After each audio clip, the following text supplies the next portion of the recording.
আপনাদের কেন মনে হচ্ছে যে ইন্ডিপেন্ডেন্ট কনস্টিটিউশনাল বডিতে অ্যাপয়েন্টমেন্টটা প্রাইম মিনিস্টারের পাওয়ারের সাথে জড়িত?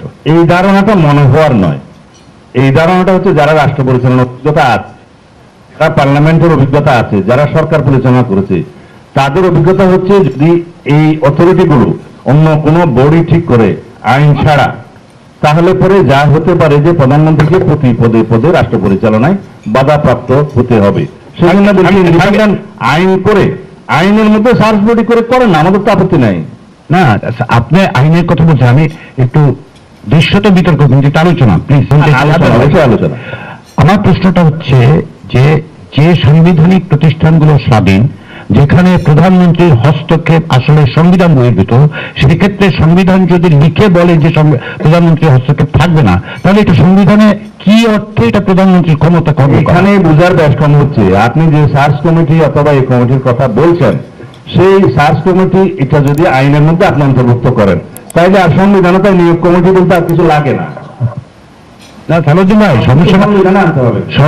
সংবিধানে আনতে হচ্ছে এই কারণে যে সলিড খুব খুব খুব ভালো কমিটির কথা তৈরি করে দেওয়া হলো, অর্ডিন্যান্স হলো, সেই অর্ডিন্যান্স যেহেতু অর্ডিন্যান্স অথরিটি ইমিডিয়েটলি ইফেক্টিভ হবে। যে কোনো রাজনৈতিক দল এখানে উপস্থিত যে কোনো রাজনৈতিক দলের ক্ষমতায় যাওয়ার সম্ভাবনা আমি বিবেচনা করি, তারা সংখ্যাগরিষ্ঠতা পেতেই পারে, প্রত্যেককে আমি তাই মনে করি। অনেকে অনেকভাবে এই দলের কথা বলছেন, আমি সেটা বলতে পারছি না। যে কোনো কেউ ক্ষমতায় যাওয়ার পরে পার্লামেন্টের সংখ্যাগরিষ্ঠতা আইন পরিবর্তনের জন্য 151টা ভোট লাগে, তাই তো? আর 50 যদি হিসাব করেন তাহলে তো এটা ডেফিনেটলি অনেক বেশি হয়েই থাকবে। সেগুলি যদি প্রতিদিন পরিবর্তন করতে থাকে তাহলে গ্যারান্টি কি সংবিধান পরিবর্তন হবে না? সেটার গ্যারান্টি কি? সংবিধান পরিবর্তন করা যত দুরূহ হবে, আইন পরিবর্তন করা তত সহজ। আইন পরিবর্তন করার জন্য আপনার কোনো অবস্থাতেই কোনো টুটার মেজরিটি লাগছে না।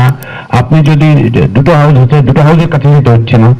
কারণ আবার আমরা যে প্রভিশনস আমরা আলোচনা করেছি, আমরা আলোচনা করতে পারি যে আপনি মানে অনুমতি লাগছে না, তারা এটা রিভিউ করে ফেরত পাঠাচ্ছে, অ্যাপ্রুভড হচ্ছে। তাহলে কিন্তু সংবিধানের ক্ষেত্রে তো সেই অবস্থা থাকবে না।